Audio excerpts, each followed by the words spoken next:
सभी को नमस्कार। एमपीपीएससी प्रीलिम्स 2025 में अब लगभग 20 दिन के आसपास बचे हैं और ये अंतिम 20 दिन आपके लिए बहुत महत्वपूर्ण है। और इसमें यह ध्यान रखना बहुत जरूरी है कि पढ़ाई करने का तरीका क्या होना चाहिए, किन टॉपिक्स को ज्यादा पढ़ना है, किस पर ज्यादा रिवीजन करने की जरूरत है, किन्हें थोड़ा सा कम ध्यान देने की जरूरत है। तो आज की इस वीडियो में यूनिट वाइज मैं आपको सारी चीजें बताने वाला हूं कि किन चैप्टर्स पे ध्यान देना है, किस यूनिट में किन टॉपिक्स को आपको पढ़ना है। तो पूरा वीडियो एंड तक देखिएगा, बहुत काम का आपके लिए होने वाला है। देखिए, एग्जाम डेट हम जानते हैं कि 16 फरवरी 2025 है और पैटर्न आपको पता है क्या रहेगा, ये सब चीजें हम छोड़ते हैं। सिलेबस भी आप जानते हैं, इसको भी हम छोड़ते हैं। स्ट्रेटेजी पे बात करने के पहले थोड़ा सा हम यूनिट वाइज चीजों को समझ लेते हैं। मैं इन चीजों को थोड़ा जल्दी दिखाऊंगा और मैं कोशिश करूंगा कि वीडियो बहुत कम समय का बने ताकि आपका समय बचे और आप इन चीजों को वीडियो को रोक के आराम से स्क्रीनशॉट लेकर पढ़ सकें। हमारी टीम ने बहुत रिसर्च, बहुत मेहनत करके आपके लिए पूरी यूनिट में 2-3 सेक्शंस बनाए हैं कि इजी और स्कोरिंग टॉपिक्स कौन से हैं, पीएससी के फेवरेट टॉपिक्स अभी तक क्या रहे हैं, कुछ नोट विशेष है तो वो सारी चीजें आपको दिखेंगी। अगर सबसे पहले यूनिट 1 की बात करते हैं तो 19वीं 20वीं शताब्दी में सामाजिक और धार्मिक सुधार आंदोलन, स्वतंत्रता संघर्ष, भारतीय राष्ट्रीय आंदोलन, स्वतंत्रता के पश्चात भारत का एकीकरण, पुनर्गठन। ये कुछ ऐसे टॉपिक्स हैं जो थोड़े इजी भी होते हैं और स्कोरिंग होते हैं, ज्यादा मार्क्स, ज्यादा प्रश्न बनने की इनसे संभावना होती है। और कुछ ऐसे टॉपिक्स हैं जैसे किताबें, उनके लेखक, युद्ध और संधियां, किसान, जनजाति, नागरिक विद्रोह, स्वतंत्रता संग्राम से संबंधित संगठन, उनके संस्थापक। ये कुछ ऐसे टॉपिक्स हैं जो पीएससी के फेवरेट देखे गए पिछले कुछ वर्षों में। ठीक है, और ऐसे ही अगर अगली चीज देखें, जो नए टॉपिक्स हैं, आसान प्रश्न आने की जिनसे संभावना है, तो वो आप यहां पे देख सकते हैं। अब अगर मैं एक एक चीज पढ़ के बताऊंगा, वीडियो काफी बड़ा बन जाएगा, तो मेरा सजेशन रहेगा कि आप वीडियो को रोककर आराम से पढ़ लें, इन चीजों को थोड़ा सा नोट डाउन कर लें और आप देख लें कि क्या चीजें आपने कवर करी है, किन चीजों पे किस स्तर पर ध्यान दिया है, कितना गहराई से पढ़ा है, टॉपिक्स को पढ़ा भी है कि नहीं पढ़ा है। ये सारी चीजें आप देख लेंगे तो आपके लिए काफी बेहतर आपका जो प्रीलिम्स है वो रहेगा। तो मैं आपको बस एक बार जल्दी से दिखा देता हूं, आप आराम से स्क्रीनशॉट लेकर या वीडियो को रोक के देख सकते हैं। ऐसे यूनिट 2 में जो हमारे हिसाब से महत्वपूर्ण टॉपिक्स हैं वो आपको यहां पे दिख रहे हैं और स्कोरिंग टॉपिक्स, पीएससी के फेवरेट टॉपिक्स और किन चीजों का आपको ध्यान रखना है। यूनिट 3 स्कोरिंग टॉपिक्स क्या क्या हैं, फेवरेट टॉपिक्स और नोट। ठीक है, और फिर unit 4 easy topic scoring, PSC favourite. और unit 5, unit 6, unit 7, unit 8, unit 9 और यूनिट 10 जो मध्य प्रदेश से संबंधित है।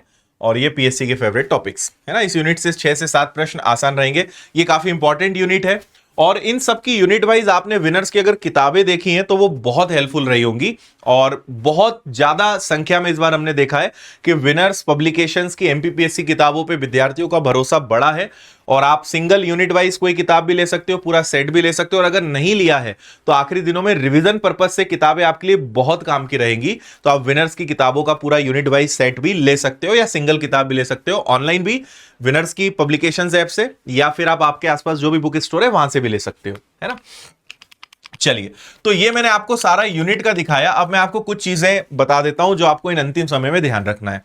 देखो भाई, सबसे लास्ट जो मोमेंट होता है इस समय पे रिवीजन का बहुत ज्यादा महत्व है। मतलब अभी भी आपके पास कुछ ही दिन बचे हैं, वैसे तो आप 5-6 दिन या एक हफ्ता और आप नई चीजों को पढ़ लीजिए, लेकिन आखिरी समय नया पढ़ने से ज्यादा महत्वपूर्ण होता है रिवीजन करना।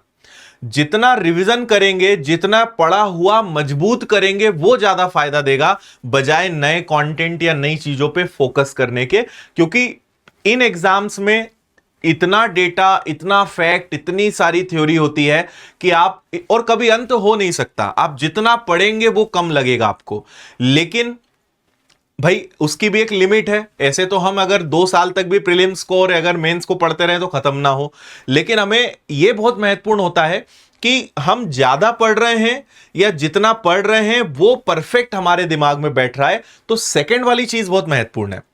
पढ़ना बहुत इंपॉर्टेंट है, ज्यादा चीजें देखना बहुत इंपॉर्टेंट है, लेकिन हम पढ़ते जा रहे हैं और अगर पुराना भूलते जा रहे हैं या जो हमने पहले पढ़ा है और उसमें से चीजें याद ही नहीं है, तो वो कितना नया पढ़ लो वो सब बेकार है, क्योंकि पढ़ा हुआ भी एक ना एक समय पे हमें भूलना ही हो जाएगा। तो अंतिम समय में रिवीजन बहुत महत्वपूर्ण होता है। तो आप इस बात पे फोकस करिए कि जो आपने अभी तक पढ़ा है वो कितना अभी तक दिमाग में है, वो हमने कितना अभी तक रिटेन करके रखा है, उसकी ज्यादा चिंता होनी चाहिए। नए की चिंता से ज्यादा जो पढ़ा है वो हमारे लिए मजबूत होना चाहिए, और उसके लिए बेस्ट तरीका जो है वो रिवीजन है। तो मेरी आप सबको पहली एडवाइस तो ये रहेगी कि रिवीजन पे आपको फोकस करना है। मतलब अब आपका रिवीजन और प्रैक्टिस, जैसे टेस्ट सीरीज लगाना है ना, आप एमसीक्यूज लगाओगे, प्रीवियस पेपर्स को आप देख सकते हो। हम हर हफ्ते टेस्ट सीरीज आपको दे रहे हैं जो फ्री ऑफ कॉस्ट है। इसके अलावा आप विनर्स की टेस्ट सीरीज ले सकते हो जिससे प्रैक्टिस कर सकते हो। तो दो चीजों पर अब ध्यान ज्यादा दीजिए, रिवीजन एंड प्रैक्टिस। ये दो चीजें आपको अब अंतिम समय में बहुत बहुत ज्यादा हेल्प करने वाली है। बाकी कुछ पॉइंट्स हमने यहां पे लिखे हैं कि आपको बहुत ही सकारात्मक, ऊर्जावान रहना है, सतत प्रयास जारी रखना है, क्योंकि आखिरी समय में क्या होता है, थोड़ा सा टेंशन होता है। और एक चीज अगर आप समझ जाओगे ना कि ये एग्जाम का नेचर है, टेंशन होना है ना, थोड़ा सा मतलब तनाव की स्थिति बनना, मन कम लगना, एंजाइटी होना, ये सब चीजें सबके साथ होती हैं, है ना। कुछ लोगों में दिखती है, कुछ लोगों में नहीं दिखती है, लेकिन एग्जाम का प्रेशर हर व्यक्ति पे होता है। और ये आज से नहीं, आप जब से स्कूल में एग्जाम देते आ रहे हो, कॉलेज में देते आ रहे हो, हर बार होता है। अगर आप इस बहुत व्यवहारिक बात को समझ जाओगे ना कि भाई एग्जाम का तो प्रेशर आता ही है, एग्जाम का टेंशन तो होता ही है, तो आपको ये माइंड पर डिस्टर्ब नहीं होगा, आप मतलब बैलेंस रहोगे।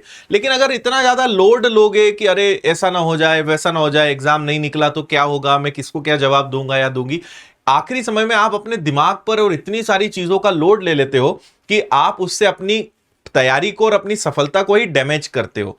इसीलिए एक थॉट आपको रखना है कि भाई कौन क्या सोचेगा, क्या रिजल्ट का हाल होगा, क्या होगा, वो सब बात की बात है। सीधी सीधी एक ही बात है जो आपने गीता से सीखी है, और वो ये, श्री कृष्ण से आपने सीखी, और वो ये कि कर्म करो, फल की चिंता मत करो, अपने कर्म पे भरोसा रखो। मैं हमेशा से सिद्धांत का पालन करते आया हूं कि अपनी तरफ से सर्वश्रेष्ठ देना है, अपना बेस्ट देना है। और एक ही चीज मैं हमेशा से कहते आया हूं खुद से कि जो होगा देखा जाएगा। अपनी मेहनत में इतने अपने आप को झोंक देना है, अपनी इतनी ताकत लगा देनी है, अपनी प्रैक्टिस हो, रिवीजन हो, जो भी चीज हो, वहां इतनी मेहनत करो कि खुद पे गर्व महसूस होना चाहिए कि वाह यार, जितना हो सकता था तुमने अपना बेस्ट दिया। तो एक सवाल खुद से पूछना है कि क्या मैं अपना सर्वश्रेष्ठ दे रहा हूं, दे रही हूं? क्या जितना हो सकता था उतना अच्छा मैंने दिया? अगर वो है सो आप अपने लेवल पे बहुत अच्छा कर रहे हो। हर एक की अपनी स्थिति है, कौन कब से तैयारी कर रहा है, कितना साल हो गया है, कितने महीने हो गए हैं, किसी का कौन सा सब्जेक्ट अच्छा है, there are so many factors. इसलिए किसी से कंपेयर करना सबसे बेकार चीज है, क्योंकि सबकी अपनी कंडीशंस है, सबकी अपनी परिस्थितियां हैं, सबका अपना एक बैकग्राउंड है। So it depends. इसीलिए जब आपने तैयारी शुरू करी, जितना अच्छा किया जा सकता था, जितने घंटे पढ़ा जा सकता था, जितना अच्छे से चीजें हो सकती थी, आपने वो किया है, तो आपको कभी तनाव नहीं होगा। और अगर हाँ लापरवाही करी है, थोड़ी सी गड़बड़ करी है, तो फिर तनाव होना भी चाहिए, क्योंकि उसके जिम्मेदार आप हैं। क्योंकि आपके पास सब होते हुए भी अगर आपने समय खराब किया है तो फिर तो कुछ हो ही नहीं सकता। लेकिन अगर आपने अभी तक बहुत अच्छे से फोकस्ड पढ़ाई करी है, अपना बेस्ट देने की कोशिश करी है, कुछ चीजें छूट गई हैं, टेंशन नहीं लेना है, अपना सर्वश्रेष्ठ देना है, अपनी तरफ से बेस्ट देना है। और एक ही चीज कहना है कि यार जो होगा देखा जाएगा, कोई टेंशन नहीं, अपना बेस्ट देकर हमें तो एग्जाम से आ जाना है। इसलिए कर्म करो, फल की चिंता मत करो, फल तो मिलेगा ही अगर कर्म में दम होगा तो। और अगर कर्म में दम नहीं है, कर्म में ही लापरवाही है, तो फिर फल भी आप समझ लो कैसा आएगा। इसलिए अपना बेस्ट दीजिए, टेंशन नहीं लीजिए, ठीक है। सिलेबस आपको पता हो, इस बात का विशेष ध्यान रखें। प्रत्येक यूनिट से 10 प्रश्न आते हैं, तक किसी एक यूनिट अधिक या कम समय ना दें। बैलेंस बनाए रखना बहुत जरूरी है। क्या होता है, हमें इंटरेस्ट की चीजें पढ़ने में मजा आता है, और जिन चीजों में इंटरेस्ट नहीं होता या जो थोड़ा टफ लगता है, लोग उससे भागते हैं, जो उनकी बहुत बड़ी गलती है। वो ये भूल जाते हैं कि अच्छे को और अच्छा बनाने से ज्यादा कुछ नहीं होगा। भाई एक गन्ने से तुम उसको 10 बार मशीन में डाल चुके हो, उससे पूरा निचोड़ चुके हो, उसको और मशीन में डाल के क्या ही कर लोगे, 2-4 बूंद और आ जाएगी। जो ऑलरेडी अच्छा है, जिसको ऑलरेडी पूरा निचोड़ा जा चुका है, उससे और क्या निकालोगे। इसीलिए जो टॉपर्स होते हैं, जो सिलेक्शन लेने वाले लोग होते हैं, उन्हें पहले दिन से पता होता है कि मुझे सब कुछ पढ़ना है, क्योंकि कहीं से कुछ भी आ सकता है, मुझे हर स्थिति के लिए तैयार रहना है। और जो सिलेक्शन नहीं ले पाते उनमें एक कारण बहुत देखा गया है कि वो या तो महत्वपूर्ण चीजों के पीछे भागते हैं, उन्हें उन चीजों को पढ़ने में खूब मजा आता है जिसमें उनको अच्छा लगता है, पर आपके लिए क्या अच्छा लग रहा है उससे इंपॉर्टेंट नहीं है। इंपॉर्टेंट यह है कि एग्जाम में क्या क्या आएगा, और एग्जाम में सब कुछ आएगा। इसलिए इस बात की चिंता आपको ज्यादा होनी चाहिए कि भाई जो अच्छा है वो तो ठीक है, जिसमें इंटरेस्ट है, जो याद है वो तो ठीक है, जो नहीं पढ़ा है उसका क्या। इसलिए जो नहीं बनता है, ज्यादा टफ लगता है, उस पर भी काम करना आपका धर्म है। केवल अच्छे को और अच्छा बनाने से कुछ नहीं होगा। इसलिए सभी का बैलेंस बनाना बहुत जरूरी है। अंतिम समय में बुक्स रिसोर्सेज में कोई परिवर्तन ना करें, कोई भी ऐसा कदम ना उठाएं, ऐसी गलती ना करें कि आखिरी मोमेंट पे एकदम से आपने वक्त और जज्बात बदल दिए। ऐसा नहीं करना है। जो आप पढ़ रहे हो, जो किताबों से, जो नोट्स से, जो भी चीजें, उन पर अच्छे से अपनी कंसिस्टेंट मेंटेन करें। अगर लगता है कि हाँ यहां पे हम अच्छा नहीं कर पाए या यहां पे कोई बड़ा मूव लेने की जरूरत है तो लीजिए। अदरवाइज जिस पैटर्न, जिन चीजों को फॉलो करा है उस पर अगर आप टिके रहोगे तो वो आपको ज्यादा बेनिफिट देगा। अनटिल एंड अनलेस कि आपको लग रहा है कि नहीं मैं अभी तक किसी एक सब्जेक्ट में या किसी एक रेफरेंस पे गलत था, चेंज करने की जरूरत है तो करिए। बहुत ज्यादा एक्सपेरिमेंट, बहुत ज्यादा एकदम से आखिरी में बदलने से कुछ हासिल नहीं होगा, यह ध्यान रखिए। बल्कि जो मेहनत करी है वो भी आपकी बेकार चले जाएगी। हर दिन एक एफएलटी लगाने का प्रयास आपको शुरू कर देना चाहिए। और एक शब्द हमने लिखा है एनालिसिस, जो बहुत जरूरी है।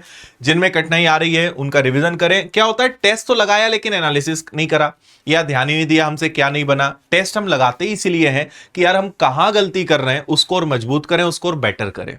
तो इसीलिए टेस्ट अब आपके रोज लगने चाहिए और एनालिसिस शानदार होना चाहिए। और जो गलतियां या जहां पे हम भूल रहे हैं या जहां पे और पढ़ने की जरूरत है, बेसिकली एनालिसिस से पता चलता है कि मुझे कहां पर काम करने की जरूरत है। इसलिए हर एग्जाम को, हर टेस्ट को एग्जाम की तरह लो और उसको सीरियसली लगाना शुरू करो।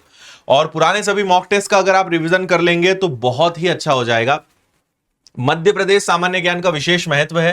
अप्रॉक्स 45 क्वेश्चंस आते हैं आउट ऑफ 100 और प्राथमिकता देते हुए हर दिन रिवीजन। मतलब ये आपका एक बहुत इंपॉर्टेंट सब्जेक्ट है, इसको हल्के में ना ले। लगभग 45% रोल तो केवल एमपी जीके का है ना। करंट अफेयर्स इसके बाद सेकंड नंबर पे आता है, जिसके 15 से 20 सवाल आपको देखने को मिलते हैं। इसलिए, और हमने आपको एक करंट अफेयर्स का वार्षिकांक दिया है जिसमें पूरे साल भर का करंट अफेयर्स आपको मिल जाएगा। निशुल्क पीडीएफ विनर्स के एप्लीकेशन पर उपलब्ध है, या फिर प्रिंटेड किताब आप ऑनलाइन खरीद सकते हो विनर्स पब्लिकेशन ऐप से, या अपने आसपास की दुकानों से भी ले सकते हो। पूरा वार्षिकांक दिया है और बहुत सिस्टमेटिक और शानदार कंटेंट आपको उसमें मिलेगा। या आप जैसे भी पढ़ रहे हो लेकिन करंट अफेयर्स रिवीजन करके जाना, और एटलीस्ट 1 साल का आपको पढ़ के जाना है या उससे ज्यादा, जितना आप कर सके, है ना। ऐसे टॉपिक जो हर साल पूछे जाते हैं जैसे एसडीजी हो गया, इंडेक्स पुरस्कार, इनका अध्ययन करें। आखिरी दिनों में नया पढ़ने से बचे, जो मैंने आपसे पहले ही कहा है। 2025 फॉरेस्ट सर्विस हेतु 0 ईयर रहा है, अतः सी सेट केवल एक क्वालिफाइंग पेपर होगा। 2 वर्षों के पेपर या एफएलटी से अपना आकलन कर लें, ठीक है। बाकी सारी चीजें मैं बता चुका हूं, तो मैं बहुत ज्यादा बड़ा वीडियो नहीं बनाना चाहता हूं। शॉर्ट में आप मेरी भावनाएं समझ गए होंगे कि मैं किस तरफ इशारा कर रहा हूं और आपको किन चीजों पर ध्यान देना है। डिस्ट्रैक्शंस, एकदम कुछ नया परिवर्तन, कुछ भी करने से बचना है। अपने आप को फोकस्ड रखना है, चिल करना है। पढ़ाई के साथ साथ थोड़ा सा रिफ्रेशमेंट और सारी चीजों का बैलेंस बनाना है। ऐसे नहीं कि हम मशीन है, पढ़ते रहे। थोड़ा ब्रेक जरूरी है, गाने सुनिए, थोड़ा सा एंटरटेनमेंट जरूरी है, माइंड को रिलैक्स करना भी जरूरी है। एकदम मशीन नहीं बन जाना है।